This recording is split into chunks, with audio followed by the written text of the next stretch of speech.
पहले मंत्र पाठ। ओम सहना भवतु सहनौ भुनक्तु सह वीर्यं करवावहै तेजस्विनावधीतमस्तु मा विद्विषावहै।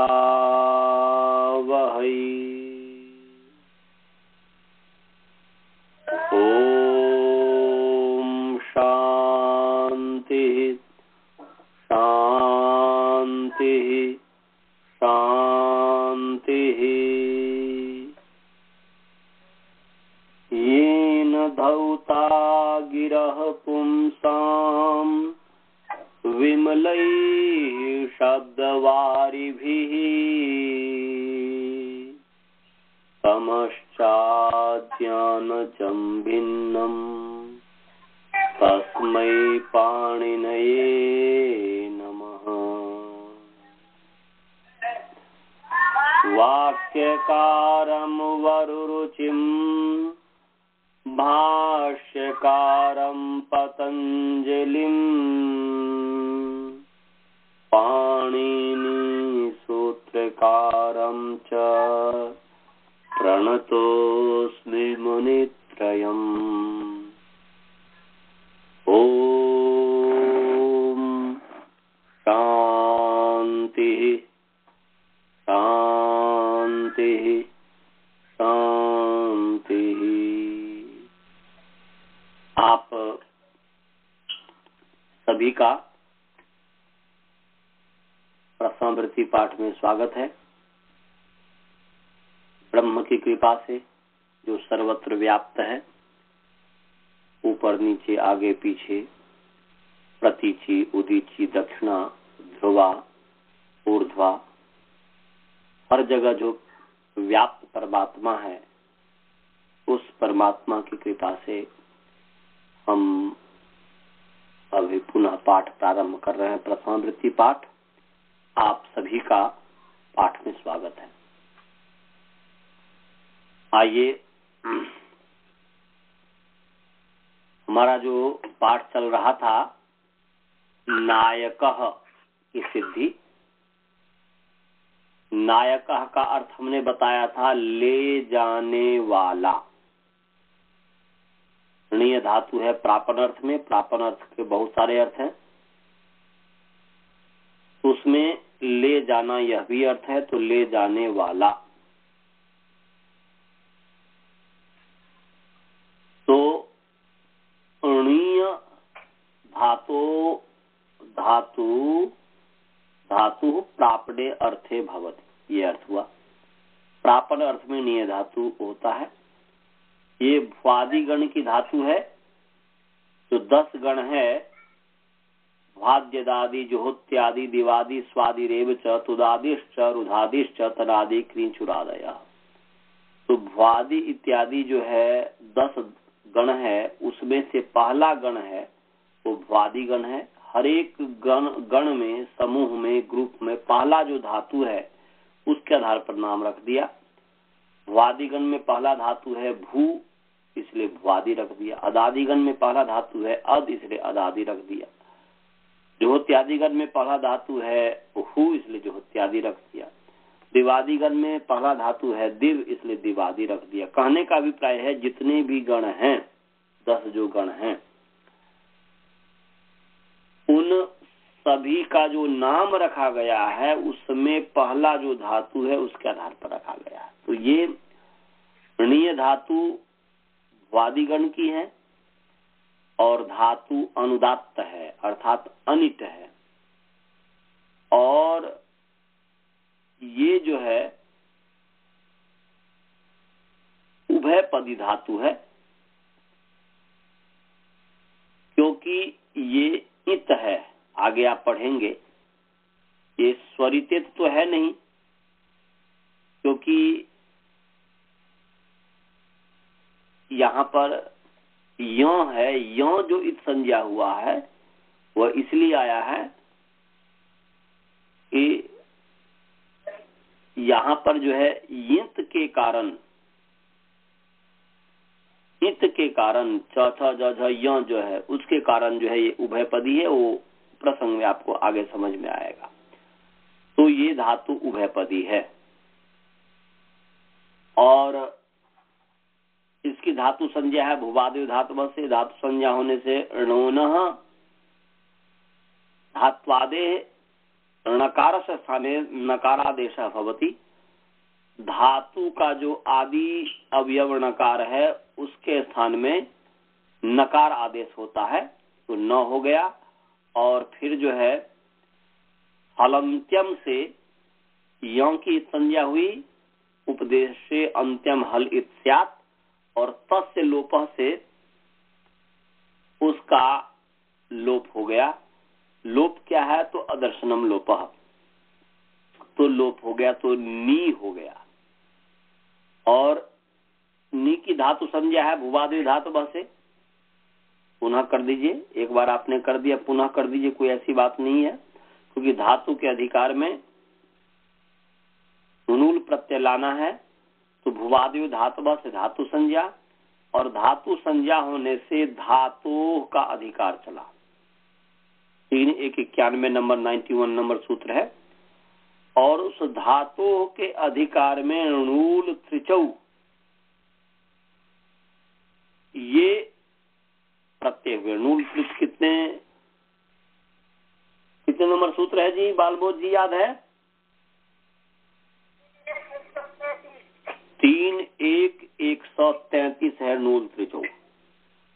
तो ये बहुत ही सरल अर्थ है कि धातु का अधिकार है, प्रत्यय परश्च का अधिकार है, तो होगा कि धातु नूल त्रिचौ प्रत्ययौ परौ च भवतः। धातु से नूल और त्रिच प्रत्यय परे होता है, माने नूल और त्रिच प्रत्यय होता है और परे होता है। या धातो हो परौ नूल त्रिचौ प्रत्ययो भवतः। धातु से परे, परौ को परे ले आइए, धातो परौ नूल त्रिचौ प्रत्ययो भवतः। धातु से परे नूल और त्रिच प्रत्यय होते हैं। तो नूल भी होते हैं, त्रिच भी होते हैं। नूल होगा तो नायका बनेगा।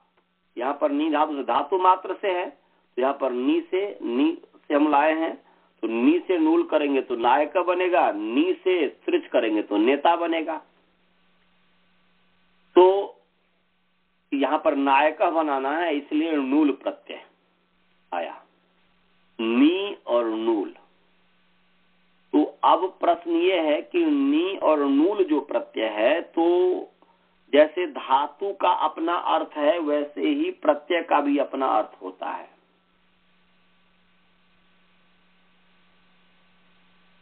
तो प्रत्यय का अर्थ हमने बताया था कि प्रत्यय का मतलब होता है प्रत्यायति अर्थम बोधयति इति प्रत्यय, जो अर्थों को बताता है उसका नाम प्रत्यय है। तो यहाँ पर प्रत्यय जो है योग रूढ़ शब्द है। 4 प्रकार के शब्द होते हैं। एक का नाम है यौगिक शब्द, दूसरा है योग रूढ़ शब्द, तीसरा है यौगिक रूढ़ शब्द, और चौथा है रूढ़ शब्द। ये अर्थ की दृष्टि से ये 4 प्रकार के शब्द हुए। स्वरूप की दृष्टि से भी 4 होता है। 4 प्रकार के शब्द होते हैं, नाम, आख्यात, उपसर्ग, निपात। तो ना,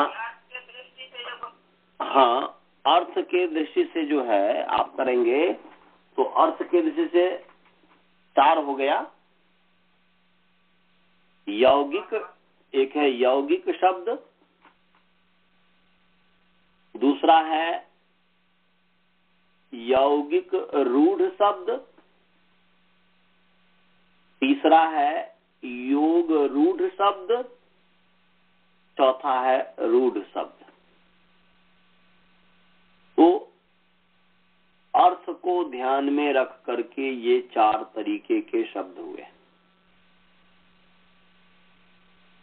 और ऐसे ही स्वरूप को ध्यान में रख करके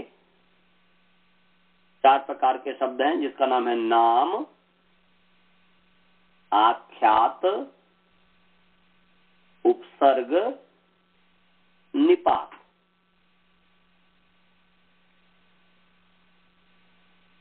तो यौगिक जो शब्द है, यौगिक का मतलब होता है जो शब्द, जिस शब्द का अर्थ योग के माध्यम से किया जाए उसका नाम यौगिक है। योग से जो जात है, जो शब्द माने योग से जो जात है, जो शब्द योग में उत्पन्न है, तत्र जातः सूत्र है, तत्र भवः सूत्र है, उसके आधार पर यौगिक का मतलब हुआ योग में होने वाला। यौगिक शब्द का अर्थ है, यौगिक का क्या अर्थ है जी? योग में होने वाला। योगे भवः यौगिकः, तत्र भवः, योगे भवः यौगिकः, या तत्र जातः, योगे जातः यौगिकः। योग में होने वाला, योग में उत्पन्न। योग का मतलब यहां पर है प्रकृति और प्रत्यय। योग का मतलब है प्रकृति और प्रत्यय। क्या है जी? योग का मतलब है प्रत्यय। योग का मतलब जुड़ना होता है ना जी। योग का लिटरल जो मीनिंग है, सामान्य जो मीनिंग है, योग माने जुड़ना। तो किसी भी शब्द को बनाने के लिए प्रकृति प्रत्यय को जोड़ते हैं कि नहीं? अभी आपने जो भागः शब्द की सिद्धि की, भागः, त्यागः, यागः, रागः, तो इस शब्द की जो सिद्धि की, तो आप जो है भज धातु, तो भज प्रकृति है। प्रकृति माने धातु और प्रातिपदिक। प्रकृति का मतलब होता है मूल, रूट। तो किसी भी शब्द का जो मूल अंश है उसका नाम है प्रकृति। तो धातु को कहते हैं प्रकृति और प्रातिपदिक को कहते हैं प्रकृति। समझ में आ गया जी? प्रकृति किसका नाम है? Very nice. यहाँ पर प्रकृति का मतलब व्याकरण में यही लीजिएगा, प्रकृति माने वो सत्व रजस तमस वाला प्रकृति नहीं ले लेना है सांख्य दर्शन का। प्रकृति माने धातु और प्रातिपदिक। तो योग का मतलब हुआ कि प्रकृति और प्रत्यय का जुड़ना जो है। योग में युज धातु से घई प्रत्यय हुआ है। जैसे भागा में भज धातु से घई प्रत्यय हुआ, उससे भागा बना है, ऐसे ही युज धातु से घई प्रत्यय हो गया तो योग बन गया। तो योगा मतलब है जुड़ना। तो प्रकृति और प्रत्यय का जो जुड़ना है वह योग है। इसका मतलब हुआ कि योग माने प्रकृति और प्रत्यय। योग माने क्या हुआ जी? प्रकृति प्रत्यय माने प्रकृति और प्रत्यय का जुड़ना योग है। योग का मूल शब्द है, माने मूल अर्थ है जुड़ना। योग का मतलब क्या है जी? जुड़ना। युजिर योगे माने जुड़ना, जोड़ना। ये तो और प्रत्यय अर्थात धातु और प्रत्यय, प्राति और प्रातिपदिक और प्रत्यय का जो जुड़ना है या जोड़ना जो है यह योग हुआ, और उस योग से जो उत्पन्न होता है, उस योग में जो उत्पन्न होता है शब्द, उसको यौगिक शब्द कहेंगे। तो भाग जो यौगिक शब्द है, भाग यौगिक शब्द है, अभी नायक बना रहे हैं, ये यौगिक शब्द है। तो प्रकृति और प्रत्यय में होने वाला माने उत्पन्न होने वाला जो शब्द है, प्रकृति और प्रत्यय में जो जात शब्द है, अर्थात प्रकृति और प्रत्यय से जो जात शब्द है, उत्पन्न शब्द है, उस शब्द को कहते हैं यौगिक। यौगिक सभी को समझ में आ गया। भाग कौन सा शब्द है? यौगिक है, क्योंकि भज धातु से घई प्रत्यय को आपस भज धातु के साथ घई प्रत्यय को जोड़ दिए हैं, उससे भाग बना है। तो भज धातु से घई प्रत्यय को, तो भज का भी अपना अर्थ है, घई का भी अपना अर्थ है। भज का अर्थ है सेवा, सेवायाम, सेवा करना, और घई का अर्थ है धातु का अर्थ सेवा करना माने सेवन करना, सेवन यहाँ पर हो जाएगा। तो यहाँ पर भाग का मतलब हुआ सेवा करना, या भाग का अर्थ हुआ सेवन करना। तो इन दोनों मिलकर के, इस भज और घई मिलकर के जो अर्थ बताता है वो अर्थ हो गया यौगिक अर्थ, और भज और घई मिलकर के जो शब्द बना भाग, ये हो गया यौगिक शब्द। तो चार प्रकार के शब्द हुए, तो चार प्रकार के अर्थ भी हो जाएंगे। तो यौगिक शब्द से यौगिक अर्थ, योग रूढ़ शब्द से योग रूढ़ अर्थ, और यौगिक रूढ़ शब्द से यौगिक रूढ़ अर्थ, और रूढ़ शब्द से रूढ़ अर्थ। तो यौगिक शब्द सभी को समझ में अच्छे से आ गया। और यहाँ पर स्काइप वाले को सबको समझ में आ गया जी? आ गया जी, वेरी नाइस। तो ये आपको, स्वाति जी आपको समझ में आया? नमस्ते। फिर मैं आज ही ज्वाइन हुई हूँ, आफ्टर हफ्ते के बाद में फिर समझ में आज का आया। मैं पहले वाला भी पढ़ा और भी समझ। हाँ ठीक है। तो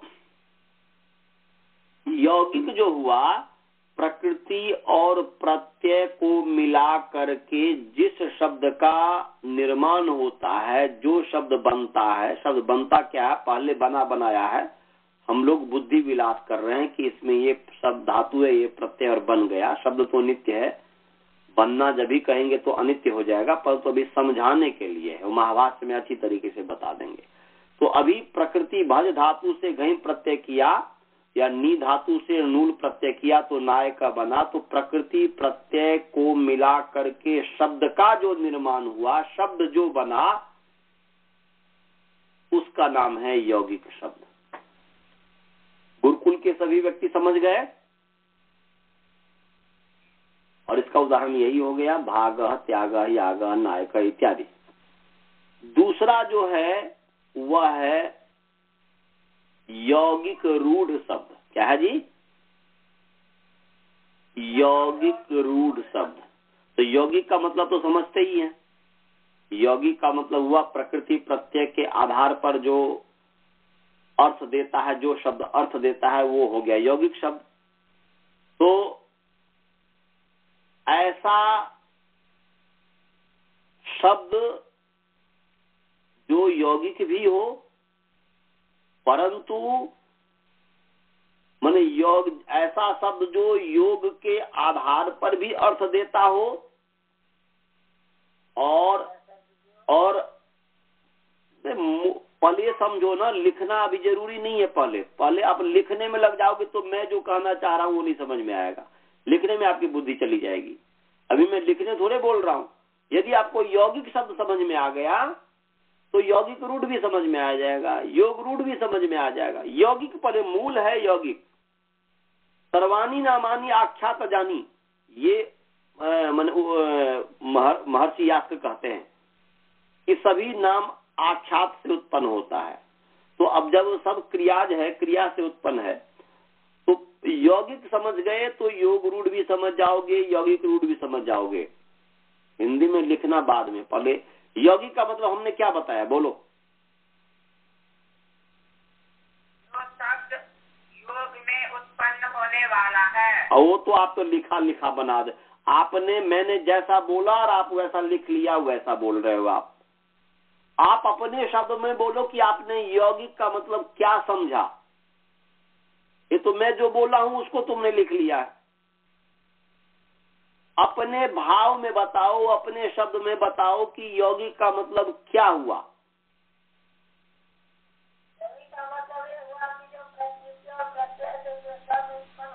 वेरी नाइस, ये हुआ अपने शब्द में। मैं होने वाला, मैं उत्पन्न होने, वो तो मैं तत्र जाता तत्र भव का अर्थ करके मैं बता दिया था। ये हुआ भाव, ये हुआ कि जो भाई जो यौगिक शब्द वह शब्द है जो प्रकृति और प्रत्यय को मिला करके उत्पन्न होता है।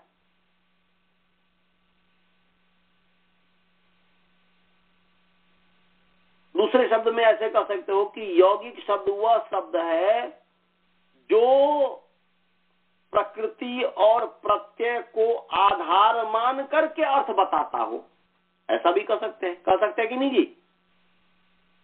भाग का अर्थ सेवन करना है, नायक का अर्थ ले जाना है, पाचका का अर्थ खाना पकाने वाला है। तो पाचका का अर्थ खाना पकाने वाला, नायक का अर्थ ले जाने वाला, नेता का अर्थ नेतृत्व करने वाला, भाग का अर्थ सेवन करने वाला।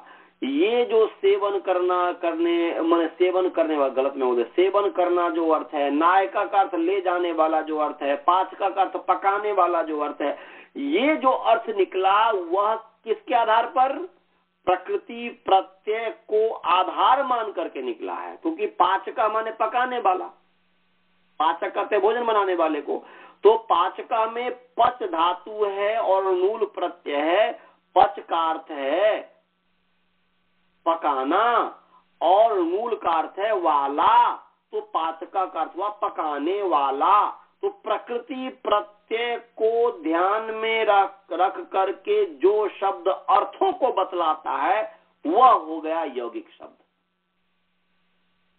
समझ में आ गया क्या मैं बोला? बोलो, अपने शब्दों में बोलो।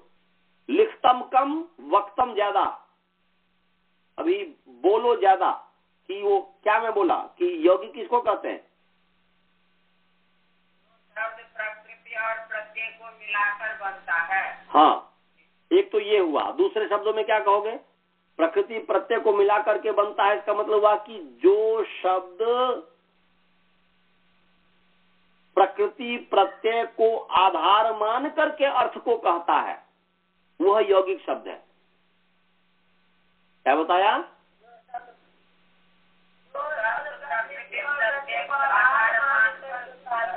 हाँ, वो हो गया यौगिक शब्द।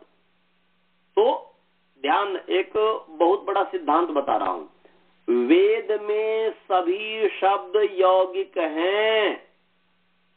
ये ऋषि दयानंद, भगवान दयानंद का ये सिद्धांत है। वो वेद के सभी शब्द को यौगिक मानते हैं।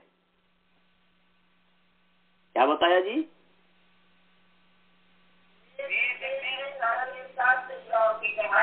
हाँ, माने वेद में जितने भी शब्द हैं वह यौगिक है। उसका हमें अर्थ जो करना चाहिए वह प्रकृति और प्रत्यय को ध्यान में रख करके करनी चाहिए।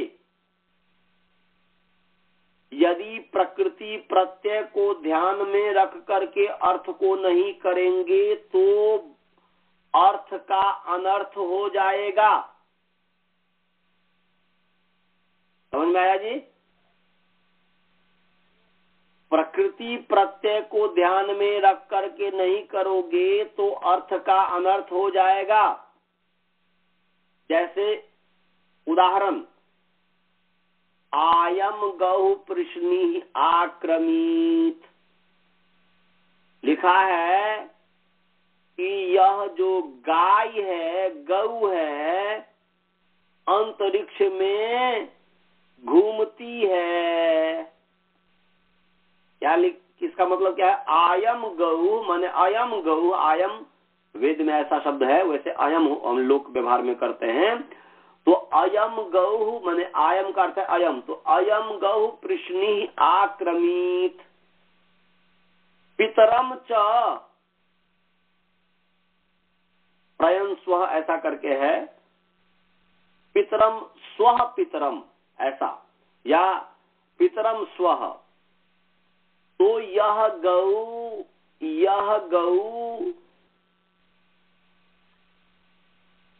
अंतरिक्ष में सूर्य के अपने पिता सूर्य के पीछे पीछे भ्रमण करती है। अब यदि गौ का अर्थ लोक प्रसिद्ध गाय ले लोगे, गौ का अर्थ लोक प्रसिद्ध गाय ले लोगे, तो किसी भी गाय को देखो है कि सूर्य के चारों तरफ भ्रमण करती हुई, वो अंतरिक्ष में भ्रमण करती है क्या गाय? पिता को भी छोड़ दो, पिता को भी छोड़ दो। यहां पर ये ले लो कि अंतरिक्ष में आयम गौ प्रश्नि अक्रमित, यह गौ अंतरिक्ष में भ्रमण करती है, ये अर्थ है। अब इसका यदि लोक में जो रूढ़ अर्थ है उसको लोगे, गाय अर्थ लोगे, तो अर्थ का अनर्थ हो जाएगा। और ऐसे ही अर्थ का अनर्थ लोगों ने कर दिया।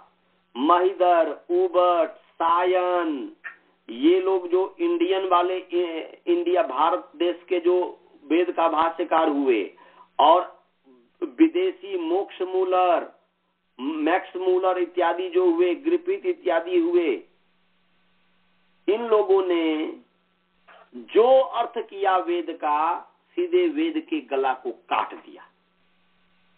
वेद के गला को, के गला को सायन, महिदर, उबट इत्यादि ने दबा दिया। और यूनिवर्सिटी में भी वही जो गला दबाया, जिस सायन ने, महिदर ने, उबट ने वेद रूपी पुरुष के गला को दबा दिया, उसी को जो है आज दुनिया पढ़ा रही है, उसी को यूनिवर्सिटी में पढ़ाया जा रहा है। तो वेद से विज्ञान खाक निकलेगा। एक तरफ हम कहते हैं कि वेद में विज्ञान है, वेद में विज्ञान है, और दूसरे तरफ हम पढ़ाते हैं सायन का, महिदर का, उबट का जो अश्लील अर्थ किया है, जो गलत अर्थ किया है, जो रूढ़ अर्थ किया है, ऐसे अर्थों को ले लेकर के जो है ये कर दिया। ऐसे आया है वैदिक ग्रंथ में आया है कि अष्टापदी गौरालंभनीया, क्या है जी?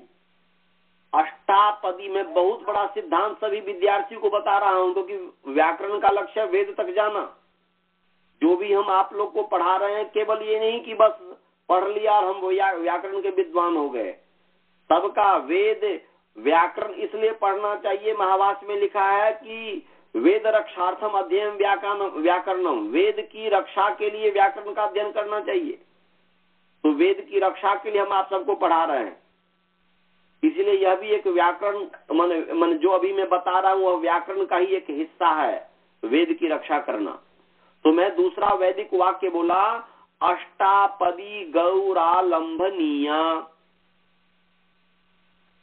इसका सामान्य मीनिंग है लोक व्यवहार, लोक प्रचलित अर्थ लोगे तो अर्थ हुआ कि 8 पैर वाली गाय आलंबन के योग्य है, मारने योग्य है। 8 पैर वाली गाय मारने योग्य है, ऐसा लोक में अर्थ हो गया। और महिधर सायन ने ऐसा ही अर्थ करके क्या वो अर्थ किया? धिक्कार है इस सायन को, धिक्कार है ऐसे पढ़ने वाले सब सायन की, केवल सायन को ही पढ़ने वाले को, सबको मैं धिक्कार दे रहा हूं। सायन ने इसकी व्याख्या कर दी कि 8 पैर वाली गौ मारने योग्य है। अब इसका अर्थ क्या कर दिया? 8 पैर वाली। अब 8 पैर होता कहां है? तो कर दिया सायन इतना लाल है ना, एक है ना वो वाक्य, लाल बुझक्कर बूझिया और न बूझा कोई, पग में चक्की बांध के हिरना कूदा होई। ये ऐसा लाल बुझक्कर सायन महिधर उबट हुआ और मैक्स मूरन इत्यादि हुआ कि हमारे वेद जो परमात्मा की वाणी है इसके प्रति लोगों की अश्रद्धा पैदा कर दी। एक कहानी है कि एक गांव से एक जो है हाथी जो है निकल रहा था। वो निकला तो उसके पैर इतने मोटे मोटे हैं, अब वो जहां गया, वो वर्षा का समय था या जैसा भी था, दलदल जमीन था, उससे गया तो वो जो है पूरे अपने पैर का निशान बनाते हुए हाथी गया, उस गांव से गुजरा। रात्रि का समय था, कोई देखा नहीं। अब सुबह हो गया तो सुबह हो करके वह गांव के लोग देखता कि भाई कौन ऐसा गया, समझ में कभी उसने हाथी को तो देखा नहीं था या पता नहीं बुद्धि नहीं गई। वो बोला कि कौन इस तरीके का है, तो भयंकर चीज है कि इतना बड़ा बड़ा पैर बड़ा तो मैंने कभी देखा ही नहीं। तो उसने सोचा कि भाई किसको, तो गांव के लोग तो समझ नहीं पाए। तो गांव के बगल में एक लाल बुझक्कर थे, वो लाल बुझक्कर को बुलाया, बोला कि भाई ये कौन ऐसा, हम लोग तो नहीं समझ पाए कि कौन इस गांव से गुजरा है,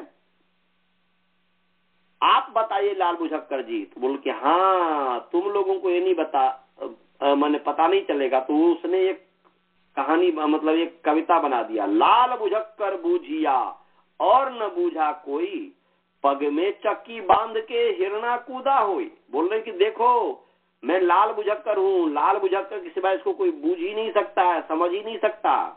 ये तो पैर में जो है चक्की जो है जाता जो है हिरन अपने पैर में बांध करके ये कूदा होगा, ये कूद गया।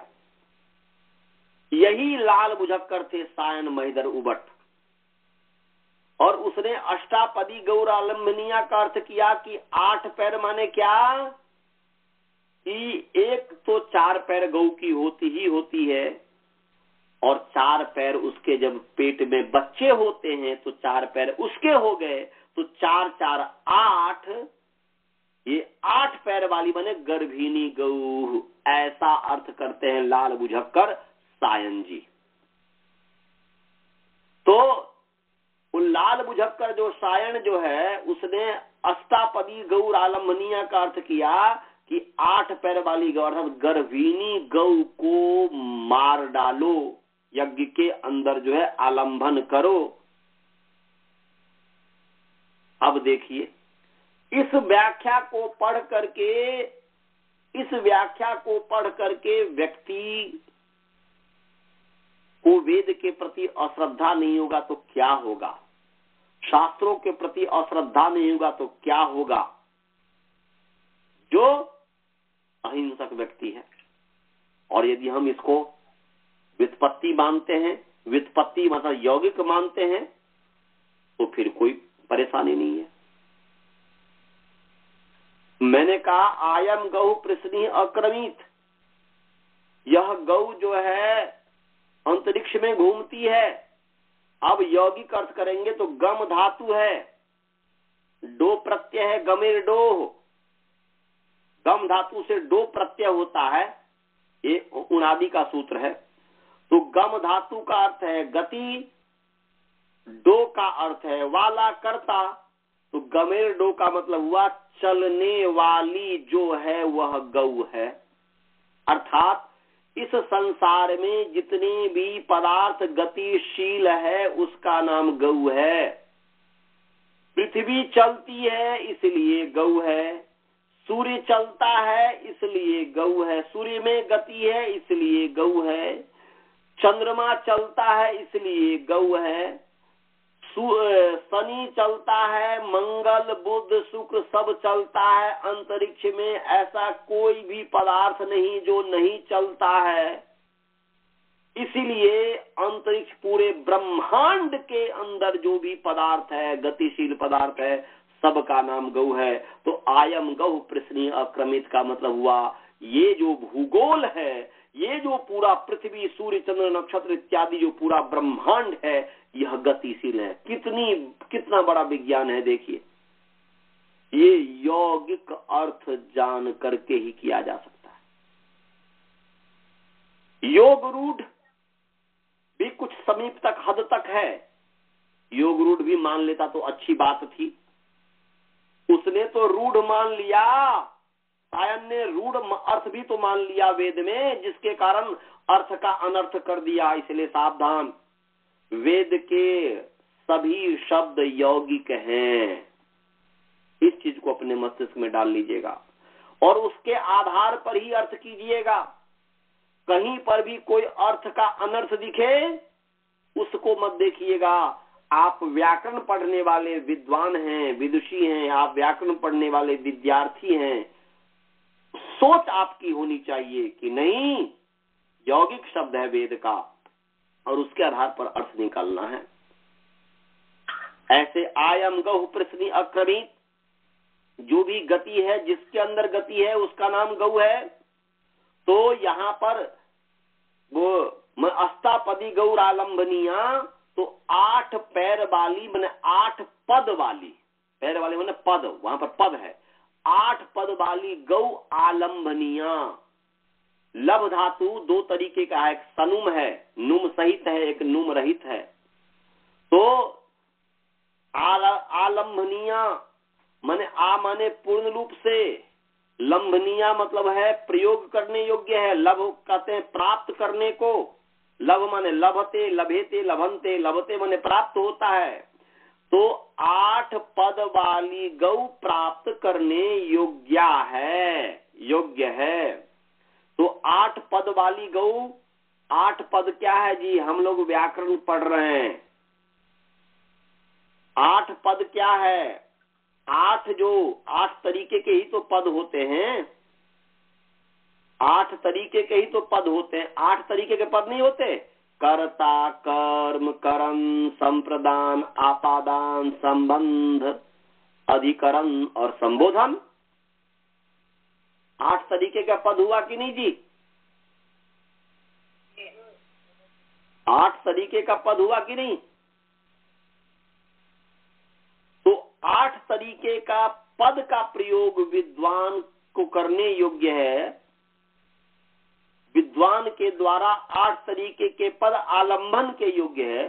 ये बात जो कहा गया, इधर में नाम, आख्यात, उपसर्ग, उपनिपात, और इधर में क्या बोलते हैं कि यौगिक, योग रूढ़ और यौगिक रूढ़, ये 4 8 हो गए। ये भी 4 की जोड़ी बन जाएगी। तो ये 8 पद वाले जो सुप्तिंगंतम पदम, जो 8 पद वाले, 8 पदों से जो युक्त है, ऐसे शब्दों का हमें प्रयोग करना चाहिए। ऐसे शब्द विद्वानों के द्वारा प्राप्त करने योग्य है पूर्ण रूप से। इस अर्थ को अब यहाँ पर 8 पद वाले गौ, अब गौ क्या है? गच्छति, अर्थात जो गमनीय है, अर्थात वाणी को गौ कहा गया है। जो वाणी है, जो वेद है, वाणी माने वेद, वाणी अर्थात हमें शब्दों का जो प्रयोग करना चाहिए वह 8 पदों से निष्ठ होना चाहिए। 8 पदों से निष्ठ शब्दों का प्रयोग। ऐसे ही 8 क्या क्या है? कर, संज्ञा, सर्वनाम, विशेषण, क्रिया विशेषण, फिर जो है अव्यय, जो 8 है ना, अंग्रेजी में noun, pronoun, adjective, verb, adverb, preposition, conjunction, interjection. ये जो 8 है, ये 8 है। तो इस तरीके के शब्दों का प्रयोग करना चाहिए, अर्थात शुद्ध शब्दों का प्रयोग करना चाहिए। इसका भाव जो हुआ अष्टापदी गौरालंबनिया का अर्थ हुआ कि विद्वान को, व्यक्ति को शुद्ध उच्चारण के साथ शब्दों का प्रयोग करना चाहिए। ऐसे अर्थों को सायन ने कह दिया कि गौ को यज्ञ में काट करके डालो, और फिर ऐसे लोगों ने अर्थ कर दिया वैदिकी हिंसा हिंसा न भवति, ऐसा कर दिया। सबसे पहले मैं जब काशी में पढ़ रहा था काशी का वृत्ति, और वहीं पर मुझे लघु सिद्धांत कौमुदी की प्रेरणा मिली नव्य व्याकरण पढ़ने की। तो हमारे गुरुजी जो थे मार्कंडेय ब्रह्मचारी जी, करपात्री जी के गुरु भाई, धर्म संघ में मैंने वहां पर पढ़ा, दुर्गा कुंड के पास, जहां पर ऋषि दयानंद जी का जो शास्त्रार्थ हुआ था। तो धर्म संघ वहां पर है।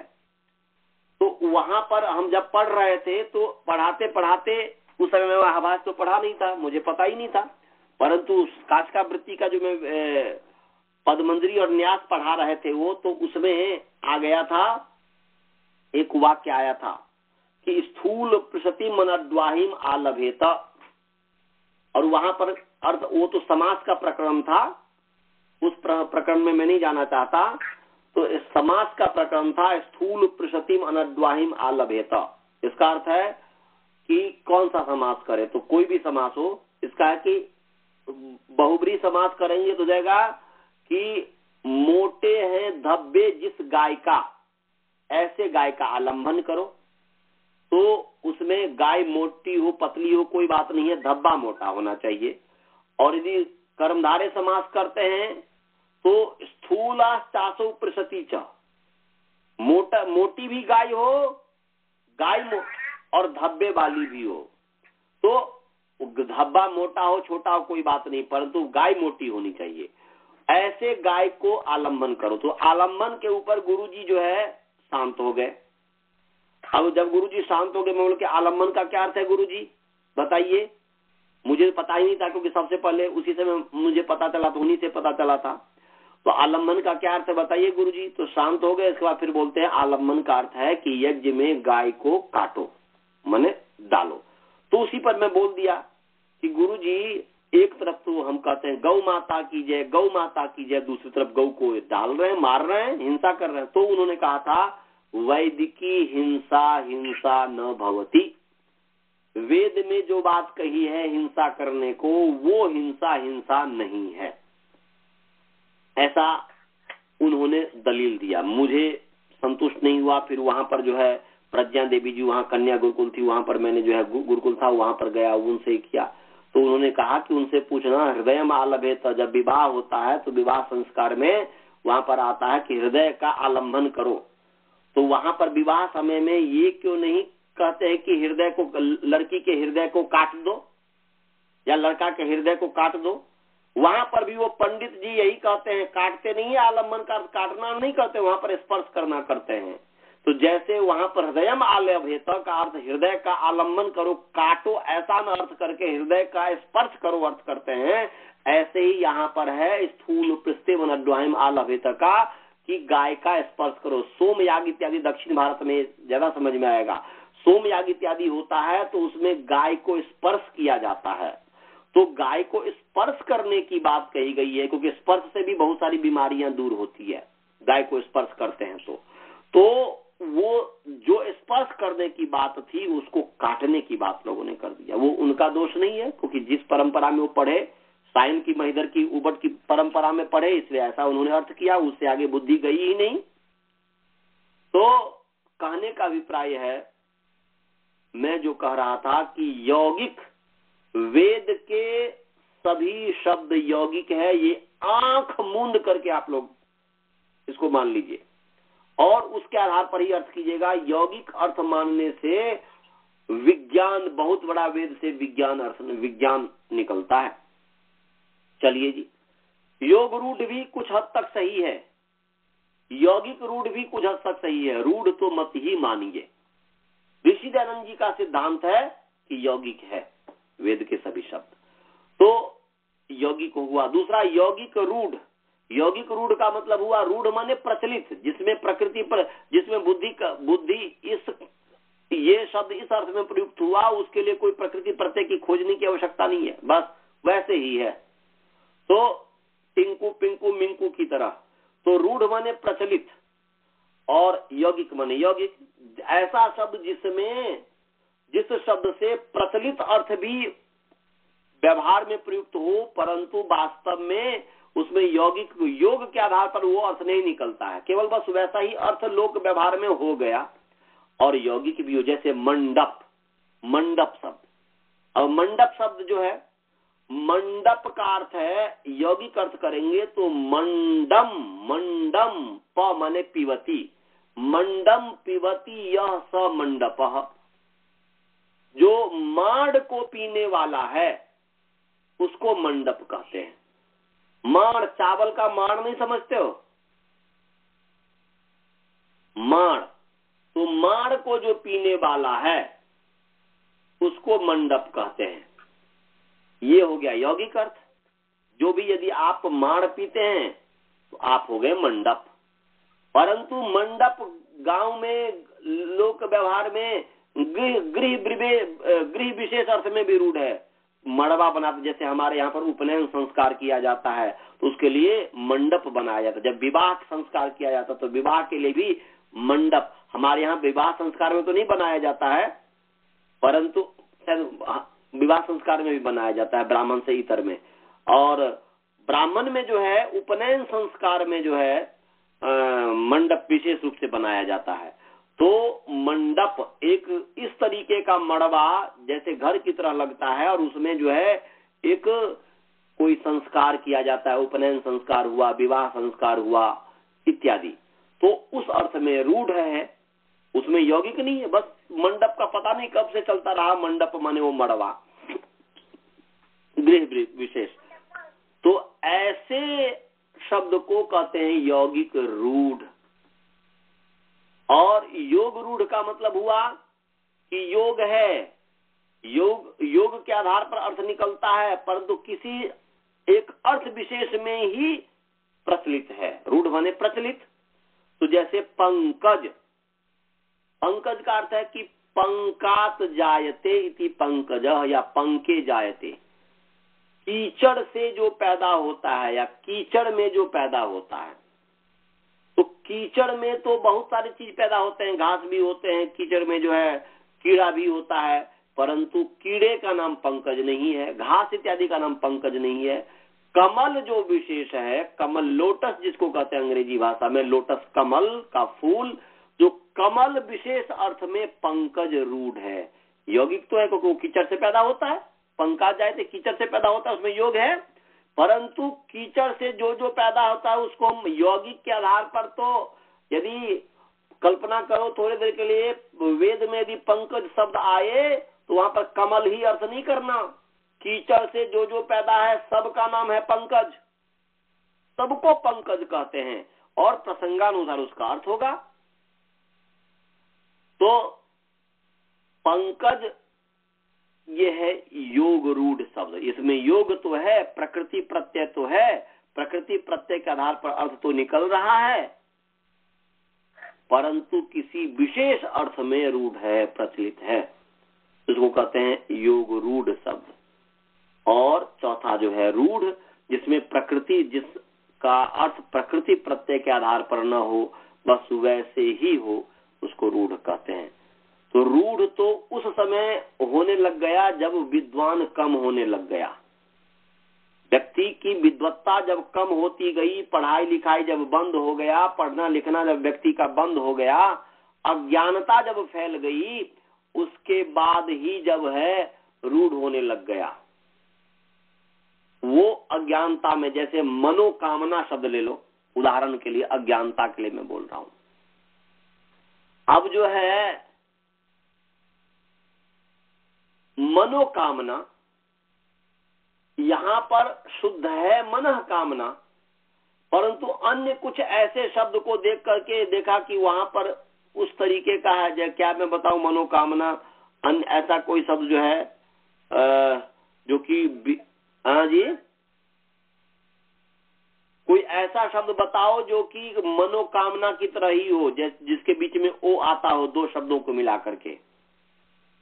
ऐसा कोई शब्द याद है आपको, स्वाति जी या राजभल्ला जी या वासुदेवन जी?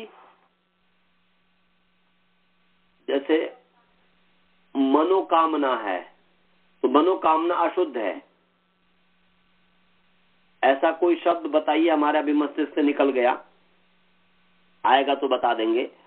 तो होना चाहिए शुद्ध मनोकामना, परंतु अन्य जो देखा कि वो उस जी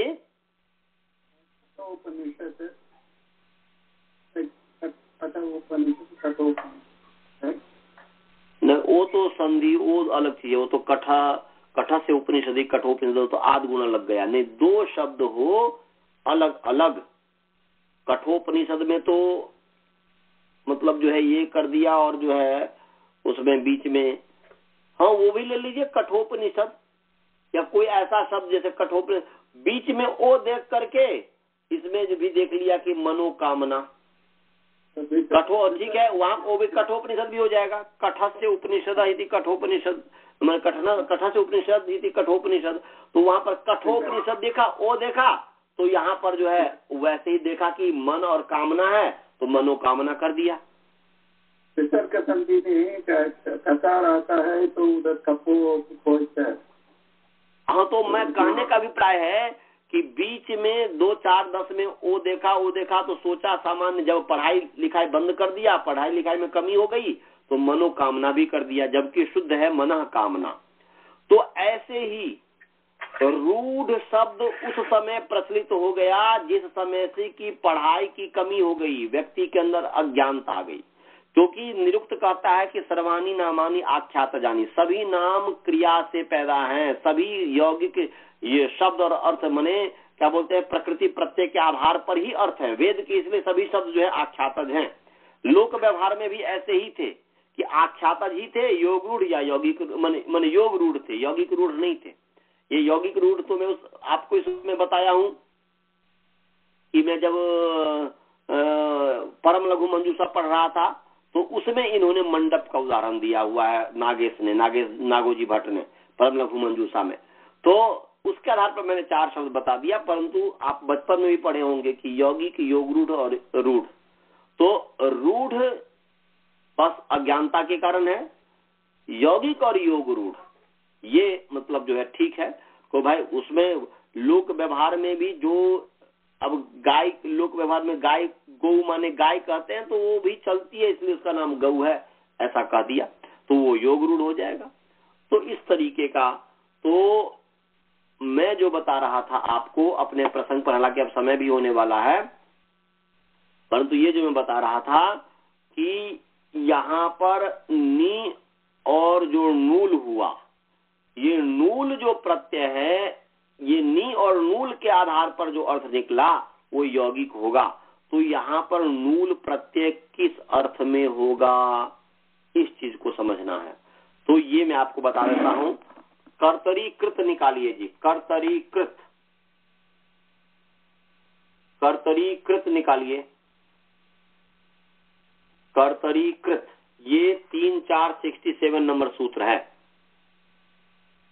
बस एक सूत्र पढ़ा। कर्तरीकृत 3 4 67 67 नंबर सूत्र, तीसरा अध्याय चतुर्थ पाद का 67 नंबर सूत्र है।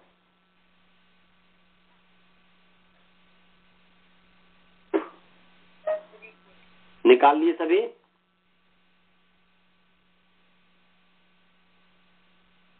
कर्तरीकृत, कर्तरी ये सप्तमी ऋकारांत पुंलिंग कर्तरी शब्द सप्तमी विभक्ति एक वचन है कर्तरी। और कृत जो है सकारांत पुंलिंग कृत शब्द प्रथमा विभक्ति एक वचन है, समझे? तो ऊपर से धातु की अनुवृत्ति आ रही है और प्रत्यय परश्च की अनुवृत्ति आ रही है। तो अर्थ क्या बन गया जी? प्रत्यय परश्च अर्थ होगा कि धातु पर विशेषण है, प्रत्यय का विशेषण है, तो धातु पर प्रत्यय अन्वय हो गया, धातु पर प्रत्यय।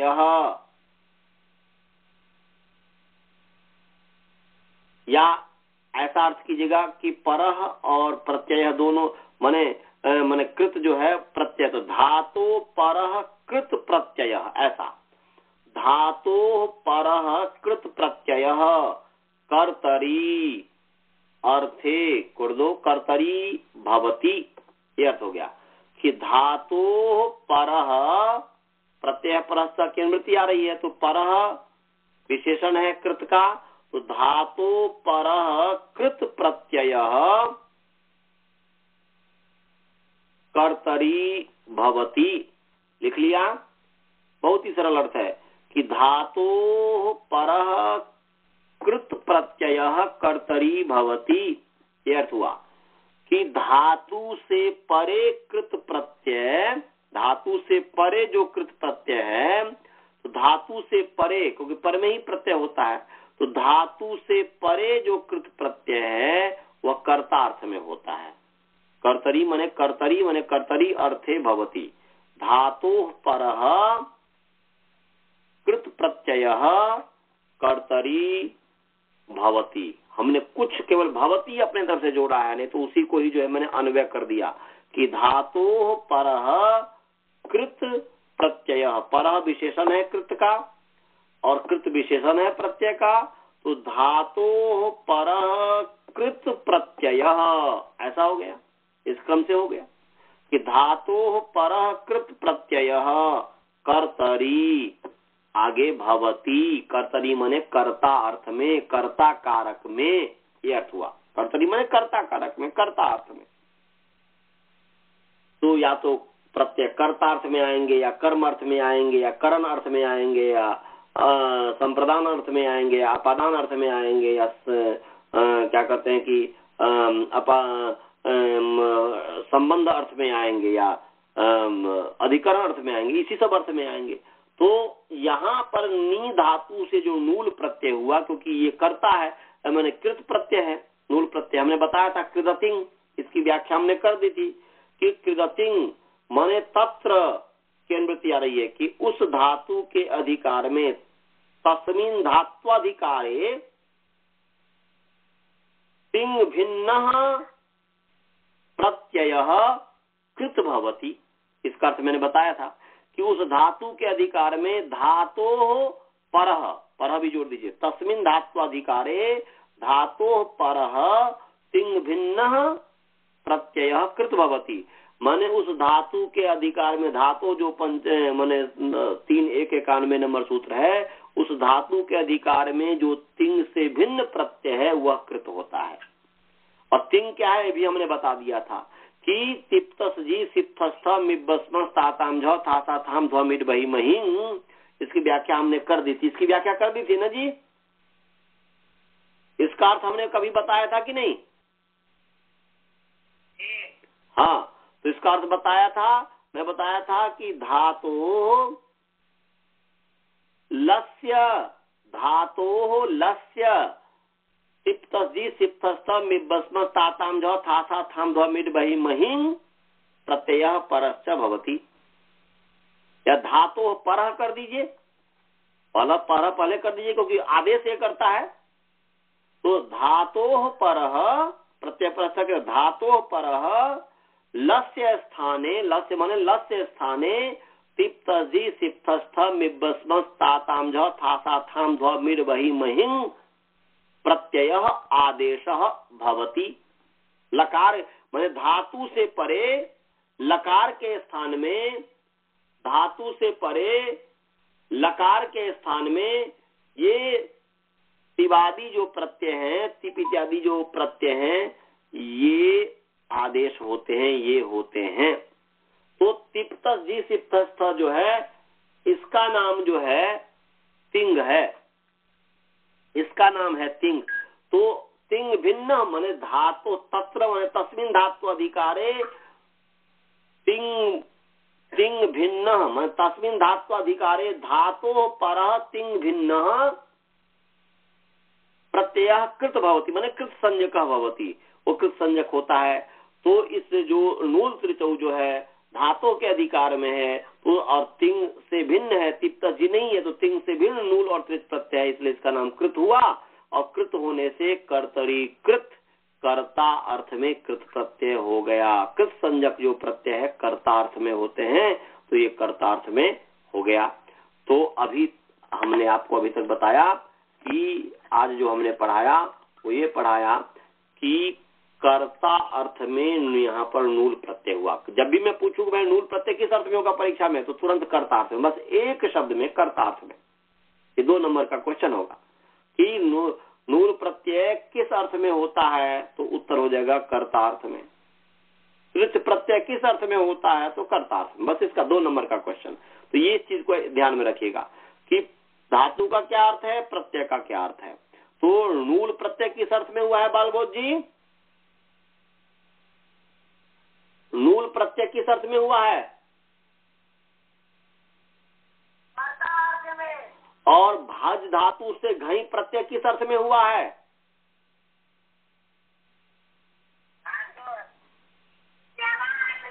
बट मैं घई प्रत्यय किस अर्थ में हुआ है? भज का अर्थ है सेवा। हाँ ठीक है, ठीक है, सेवा अर्थ में, परंतु वो उसको क्या कहेंगे? भाव अर्थ में। क्या कहेंगे जी? भाव अर्थ में। क्या कहेंगे? भाव में, भाव अर्थ में, धातु अर्थ में। भाव का मतलब धातु अर्थ। तो भज धातु से घई प्रत्यय धातु अर्थ में, रंज धातु से घई प्रत्यय धातु अर्थ में, यज धातु से घई प्रत्यय धातु अर्थ में, माने वह धातु का जो अर्थ है उसी अर्थ में। सेवार्थ में जो कहा था वो ठीक ही कहा था, तो परंतु है धात्वर्थ इस रूप में कहिएगा, तो फिर ये सेवार्थ उसका सेवा ही अर्थ है। तो आज हमने नायका आपको बताया, नी से नूल प्रत्यय कर्ता अर्थ में हुआ। अब कर्ता किसे कहते हैं वो कल आपको बताऊंगा कि कर्ता का मतलब क्या है। कोई प्रश्न है तो पूछिए, नहीं तो मंत्र पाठ। राजभल्ला जी आपको कोई प्रश्न? नहीं। स्वाति जी आपको कोई प्रश्न? नहीं आती। वासुदेवन जी आपको कोई प्रश्न? नहीं। गुरुकुल में किसी व्यक्ति को प्रश्न है जो कि नहीं समझ में आया हो?